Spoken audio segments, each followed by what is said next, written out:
Viva Voz, com Vera Magalhães.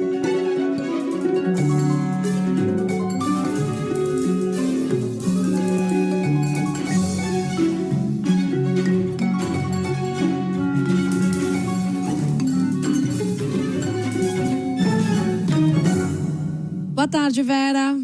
Oi, Marcela. Boa tarde para você, para o Leandro, para todo mundo que nos ouve e assiste. Boa tarde, Vera. Bom, Vera, estamos aí na reta final das discussões sobre a reforma tributária. Claro, ainda existem alguns detalhes que precisam ser ajustados, mas o que a gente vê, de certa forma, é tudo caminhando para que vá para votação e que seja, de fato, aprovada, né? Pelo menos essa é a grande expectativa do governo e de aliados. O que não tem agradado o ex-presidente Jair Bolsonaro e o seu entorno, né?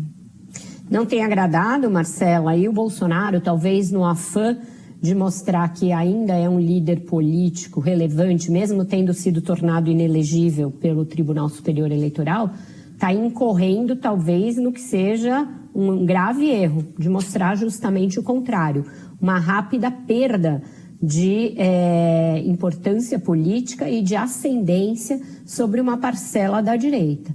Ele resolveu tomar a frente das articulações da reforma tributária e jogar pesadamente contra o projeto. Teve uma reunião do PL hoje em que ele orientou a bancada a votar contra e todo mundo eleito com o seu apoio a votar contra. Ele chegou a interromper uma fala do governador de São Paulo, Tarcísio de Freitas, o mais importante desses aliados que ele elegeu, eleito para o principal estado do país. E o Tarcísio estava começando a fazer uma defesa da aprovação da reforma, dizendo que votar contra talvez significasse que a direita ia perder a narrativa da reforma tributária.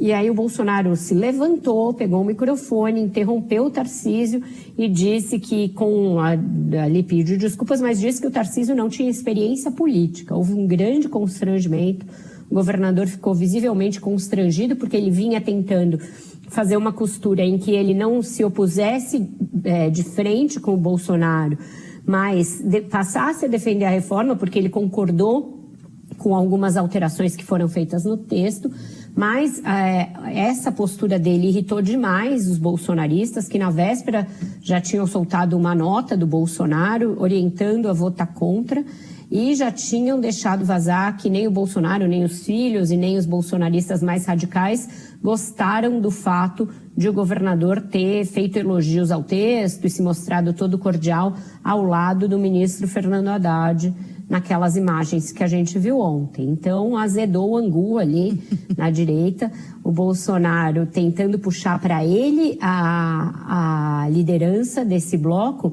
mas com muitas dificuldades. Por quê? O Republicanos, que é o partido do Tarcísio, fechou questão a favor da reforma e vai orientar a sua bancada a votar a favor. União Brasil, que ontem tinha aquela dúvida toda, mas que eu já esclareci no ponto final, que não tinha aquela história de que ia votar contra, o líder Elmar Nascimento me disse que vai votar a favor majoritariamente, com algumas defecções. Da mesma maneira, o PP, do Arthur Lira. Então, já são 3 partidos que estiveram no governo Bolsonaro e que já migraram para o outro lado. E o PL, que é o partido do Bolsonaro e dos filhos, com muita dificuldade de ficar majoritariamente contra. Está sendo agraciado por um grande volume de emendas. Tem relatos de vários deputados do PL indo a reuniões nos ministérios, sendo contemplados com emendas e também começando a ser contemplados com cargos, sobretudo no DENIT, que é um órgão que sempre ficou sob ali o domínio do Valdemar Costa Neto nos governos passados e que agora começa a ter de novo nomeações de indicados do PL. Então, o Bolsonaro corre o risco de ficar amplamente isolado nessa votação e carimbar na própria testa uma derrota que não precisava ser dele, porque é um projeto que nem foi encampado pelo governo, assim, totalmente. Sim, o governo apoia, mas não foi apresentado pelo governo, não é um projeto do executivo. O projeto começou a tramitar, inclusive, no seu próprio governo, dele, Bolsonaro. Além do Tarcísio, outros ex-ministros apoiam o projeto, outros ex-secretários do Ministério da Fazenda estão aprovando o projeto, como a secretária que cuidava desse tema na pasta do Paulo Guedes.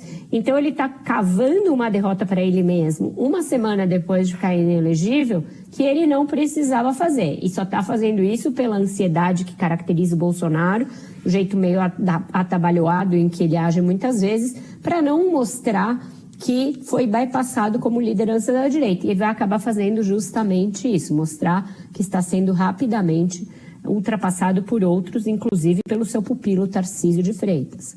A gente tem falado justamente do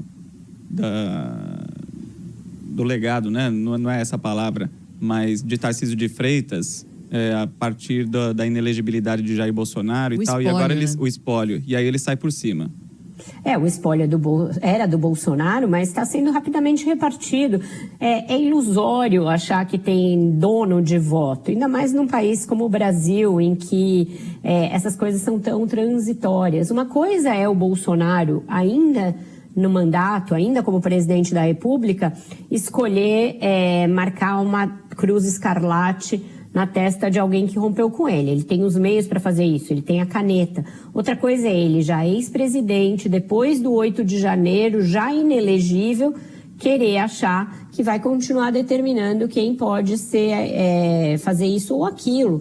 Eles podem até começar, e eu acho que vão começar, a depender do grau de cisânia, a detonar o Tarcísio nas redes, ou naqueles subgrupos de Telegram, etc., do bolsonarismo, o bolsonarismo mais radical. Mas eles não só não têm mais tanta força nesse submundo, que está sob investigação, inclusive, do Supremo Tribunal Federal, como também o governador agora tem a caneta.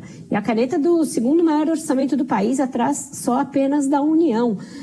E ele rapidamente formou em torno de si um grupo com a ajuda, por exemplo, do Gilberto Kassab, que sempre teve como plano tirar o Tarcísio da órbita de influência do bolsonarismo. Então, hoje já tem prefeitos que migraram para os republicanos para ir atrás do governador, ou para o PSD do Kassab, com esse mesmo objetivo.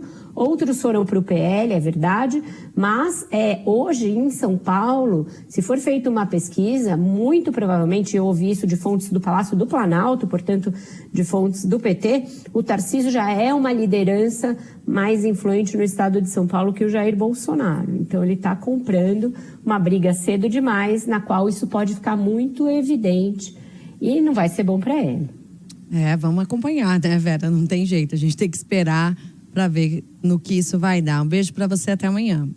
Um beijo, vamos acompanhar. A sessão começa às 18 horas. Pode ser que tenha dificuldades, afinal são necessários 308 votos. Sim.